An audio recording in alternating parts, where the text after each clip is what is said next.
Today, we're going to cover snipers in Destiny 2.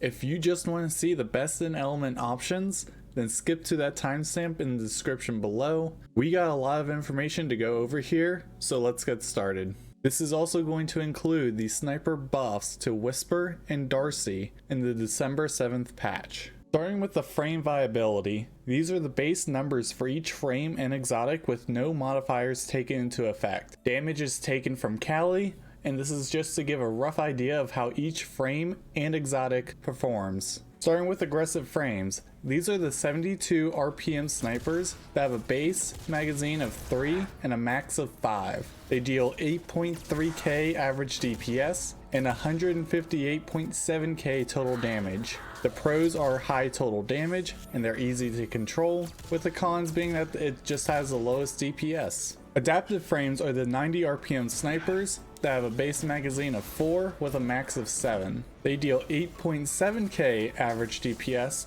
but only 121.6k total damage. The pros are it has average DPS and total damage, and it's easier to control, but not quite as easy as aggressives. And the cons is really it's just average. It doesn't excel in any way. Next is the rapid fires. These are the 140 RPM snipers with a base magazine of 6 and a max of 7. They deal 9.2k average DPS and 103.7k total damage. The pros is it's very high DPS compared to the other frames, with the cons being it has the lowest total damage and it can be quite difficult to control. Next up is Whisper the Worm, which is receiving 3 buffs in the December 7th patch. There is a reduced delay on activating Whispered Breathing from the Catalyst from 2.1 seconds to 1.2 seconds. The White Nail magazine refill change was 3 from inventory, but now pulls 2 from inventory and 1 from thin air, and increased damage in PvE by 10%.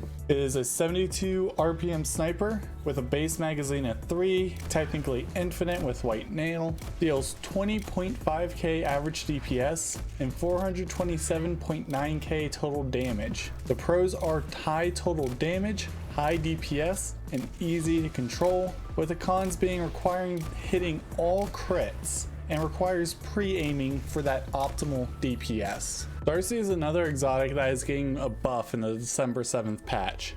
Reduced flinch, recoil, and accuracy degradation by 50% while Personal Assistant is active. Personal Assistant now has a 1-second delay before deactivating when off target, was instant. Increased damage in PvE by 20%. This is a 140 RPM sniper in the heavy slot. It has a base magazine of 7 and it deals 16.8k average DPS and 224k total damage. The pros here, it's good DPS, but only okay total damage. The cons are reloading is what really kills its DPS compared to Whisper, and it can be hardish to control. Next up is Cloudstrike. It's another 140 RPM sniper. It has a base magazine of 7. It deals 14.8k average DPS and 203.5k total damage. The pros here, it's good total damage and great DPS for a special weapon, and the cons are it's just kind of hard to control at times. Next we have Izanagi's Burden. It's a 90 RPM sniper with a base magazine of 4, but in effectiveness it's only going to be a base magazine of 1. It has 15k average DPS and 181.8k total damage.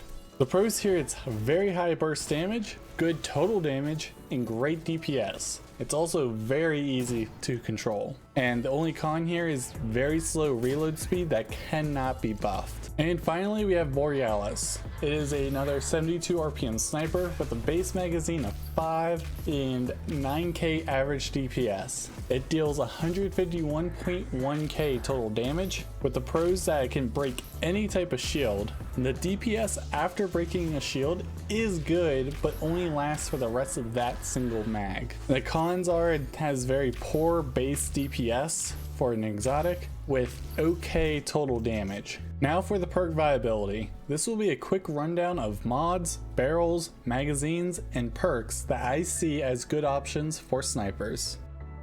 Starting with mods, you have Boss Spec, which is a 7.77% more damage on bosses, and this should always be used for DPS and total damage. Backup mag allows for one more bullet in the magazine, but it is a DPS loss compared to boss spec, and even with the extra bullets from triple tap and 4th times the charm, you still lose out on total damage as well. Now for the barrel and magazine options. We have Arrowhead Break, greatly increases the recoil direction and handling of snipers. Appended Mag, which is better than Extended Mag as it does not penalize your reload speed. And Tactical Mag, better than Appended Mag on aggressive and rapid fire frames as it gives bonus stability. Either of those options are going to be good. Now for the reload perks. First is auto-loading holster. Reload weapon when stowed for 3 seconds. Requires a second DPS option to be effective. Clown cartridge. Reloading randomly increases the magazine by 10 to 15% of its size. Ensemble. Increases reload by 40 and handling by 30 when within 15 meters of an ally, lingering for 1.5 seconds. 4th times the charm. 4 precision hits within 2.5 seconds generates 2 bullets into the magazine from thin air. Overflow. Refills magazine to 2 times the capacity when picking up ammo. Rapid hit. Precision hits grant rapid hit stacks, granting up to 54 reload speed and 23 stability for 2 seconds. Reconstruction. Reloads the magazine every 4 seconds by 10% of its size when stowed or not shooting up to 2 times the magazine's size. And triple tap. 3 precision hits within 2.5 seconds generates 1 bullet into the magazine from thin air. Finally, the damage perks. Firing line. 20% damage increase when standing next to 2 other allies. Frenzy. 15% damage increase when taking or dealing damage every 4 seconds for at least 12 seconds. High impact reserves. Starts at 50% of your magazine and averages to around a 12.5% damage increase, but does vary from weapon to weapon. Recombination. Energy weapon kills grants a stacking damage bonus up to 100% increased damage on the first bullet. And Vorpal weapon. 15% damage increase on bosses and champions. Now for the best in element section. These are the best legendary weapons for each element and exotic for each slot. For this, we take Well and Divinity into account. This is so we can keep the same standard across the board, and the score is based on a comparison of the DPS and total damage of all legendary and exotic options available for snipers, with one being the average. Starting with the Kinetic slot, we have Succession. The source is from the Deepstone Crypt Raid, and you are looking for Tactical Mag, Reconstruction, and Vorpal weapon. It deals 19k DPS and 319.3k total damage. The score is a 0.95. For Arc, we have another aggressive frame and Oculid Finality. The source is from Iron Banner, and you are looking for Tactical Mag, Auto-Loading Holster, and Vorpal weapon. It deals 20k DPS and only 303.3k total damage, leaving its score at a 0.94. Next up is Solar with the Rapid Fire Frame Ikelos SR version 1.0.2. The source here is a world drop, and you are looking for Tactical Mag, 4th times the charm, and high impact reserves. It deals 21.3k DPS and 302.0k total damage, leaving the score at a 0.97. And lastly, for Void, we have another aggressive frame in Frozen Orbit. You can get these from completing Crucible matches, and you are looking for Tactical Mag, Triple Tap, and Vorpal weapon. It deals 17.6k DPS and 374.7k total damage, and has a flat 1.0 score. Now moving on to the exotics in the Kinetic slot, we have Izanagi's Burden. The source is from the exotic kiosk, and the catalyst is a random playlist drop. It deals 24.5k DPS and 295.6k total damage. Its score is a 1.04. For For the energy slot, we have Cloudstrike. The source is from Empire Hunts, and it deals 24k DPS and 330.7k total damage. Its score is a 1.08.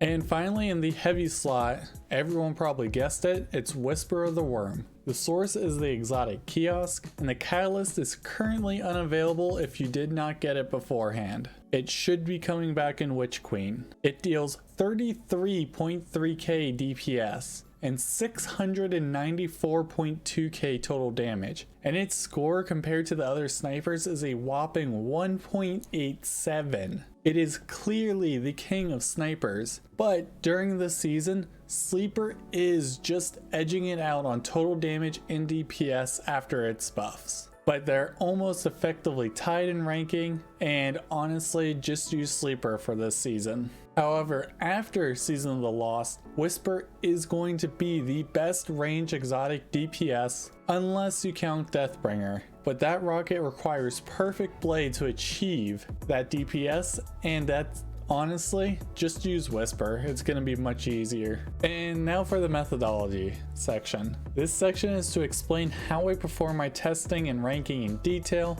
I will try to keep this as short as I can, but feel free to ask if any clarification is needed. Sources mainly pulled from are the Destiny 2 data compendium and a Damage Madness spreadsheet. Testing is done at Callie in Last Wish. She has a 2x head multiplier, so I remove that for the numbers shown. I do damage with kinetic weapons when available and give any energy weapon a 0.95% modifier to account for the less damage they deal. I then get the base reserves and mag size for each weapon, as well as the starting mag size to account for overflow, recombination, and any other perk that could increase in the first mag. I also manually calculate perks like triple tap, 4 times the charm, and rewind rounds to increase the mag and reserves accordingly. And for RNG perks such as Clown Cartridge, I simply take the average number of what the mag size could be. I calculate the amount of time it takes to empty, including reloads, using the RPM on the gun and the reload values from the Damage Madness spreadsheet. I use all that information to then calculate the total damage and DPS for each legendary and exotic available with what I see as the best roll. And finally, I get the score from dividing the weapon's DPS and total damage by the average of all the options available, and then average those two values together to get the score, with 1.0 being average. I'm taking any suggestions that could improve the scoring, and down below I will have my spreadsheet linked where I'm trying to keep track of all this information. The goal is to have a single source that is very good for seeing how weapons lie in terms of DPS comparisons. And thanks for watching if you made it this far. I'm hoping this format works better than my previous sword video. Swords were a bit more complicated since they don't work like everything else, as well as I wasn't sure how to lay out the video at first. I'm planning on starting to do things bi-weekly at most now. It gives me more time to review and better refined videos, and I'll probably be getting more content out once Witch Queen is out. Anyways, like always, comment down below if there's anything you want to see in a future video. I'm probably going to work on linear fusion rifles next. Have a great week, and I'll see you guys next time.